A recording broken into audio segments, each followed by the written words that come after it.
A gente ouve muito falar sobre a relação da planta cannabis sativa com o alívio da dor, né? Pois é, mas essa história não é nenhuma novidade. É uma parceria que, na verdade, já tem milênios de registro. E o mais incrível é que só agora a ciência moderna está começando a entender de verdade os segredos desse remédio tão ancestral. Então, bora mergulhar nisso? E não é exagero, viu? Essa conexão da cannabis com o alívio da dor não é modinha. Como o próprio material que a gente analisou destaca, é uma relação documentada há milênios, com raízes super profundas em civilizações do mundo todo. E que raízes, hein? Pensa só. Lá para 2700 a.C., o lendário imperador chinês Shennong já registrava o uso da planta para dor reumática. Lá na Índia Antiga, manuscritos detalhavam fórmulas para dor e inflamação. No Egito, a mesma coisa em papiros, ou seja, todas essas práticas ancestrais foram a sementinha para a pesquisa científica que a gente vê hoje. Para a gente entender tudo isso direitinho, a nossa análise de hoje vai ser como se fosse um zoom. A gente começa lá na história, depois mergulha na fábrica química da planta, daí a gente vê como o nosso corpo reage, entende a sinergia do famoso efeito comitiva e, no final, como isso tudo vira remédio. Bom, então vamos começar pelo começo, claro, a própria planta e as origens dela. Essa jornada da cannabis sativa começa lá na Ásia Central e Oriental. E olha, tem registro de uso há mais ou menos 12 mil anos. E uma curiosidade bem legal, botanicamente ela é da mesma família do lúpulo. Sim, aquele da cerveja. Certo, agora vamos dar aquele zoom que eu falei. De onde é que saem os compostos terapêuticos dessa planta? O segredo está todo aqui, ó. Nessas coisinhas que parecem cristais microscópicos, os tricomas. Eles cobrem as flores da planta fêmea e funcionam como se fossem pequenas fábricas, produzindo e guardando todo o arsenal químico da cannabis. E o que é que essas mini-fábricas produzem? Os chamados fitocannabinoides são os compostos químicos que só a planta da cannabis tem. Já identificaram mais de 100, mas a pesquisa hoje foca principalmente em dois grandes protagonistas. E aqui estão eles, o famoso THC, ou delta-9-tetrahidrocannabinol, e o CBD, o canabidiol. A diferença crucial? O THC é psicoativo, é ele que causa euforia. Já o CBD não.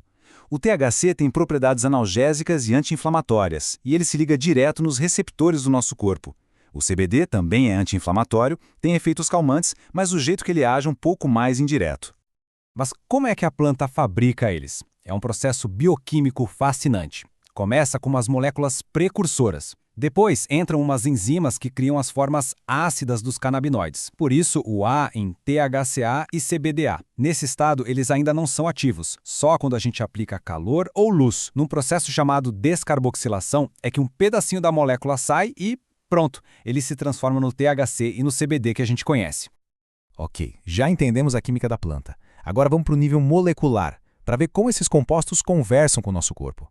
E para isso, a gente precisa conhecer o sistema endocannabinoide. É uma rede de comunicação que todo mundo tem no corpo. Pensa nele como um tipo de termostato geral, que ajuda a regular e equilibrar coisas como dor, humor, apetite, tudo. Então, o THC age como se fosse uma chave, que encaixa perfeitamente em duas fechaduras desse sistema, os receptores CB1 e CB2. Quando ele ativa o CB1, lá no cérebro e na medula, ele consegue frear a transmissão dos sinais de dor. Ao mesmo tempo, ativando o CB2, que fica nas células de defesa, ele ajuda a diminuir a inflamação. É uma ação dupla, sabe? Ataca a dor por duas frentes ao mesmo tempo. Já o CBD? Bom, a abordagem dele é diferente, é mais sutil. Ele não se encaixa tão bem nessas fechaduras CB1 e CB2. Em vez disso, ele age como um maestro, um modulador. Uma das coisas que ele faz é evitar que os canabinoides que o nosso próprio corpo produz sejam destruídos, então eles ficam mais tempo agindo. E ele ainda interage com vários outros sistemas de receptores, o que mostra que a ação dele é bem mais complexa. Agora vamos dar um passo para trás de novo. O ponto mais importante aqui é que na natureza o THC e o CBD quase nunca trabalham sozinhos. Isso nos leva a um conceito fundamental, o efeito comitiva, ou entourage effect.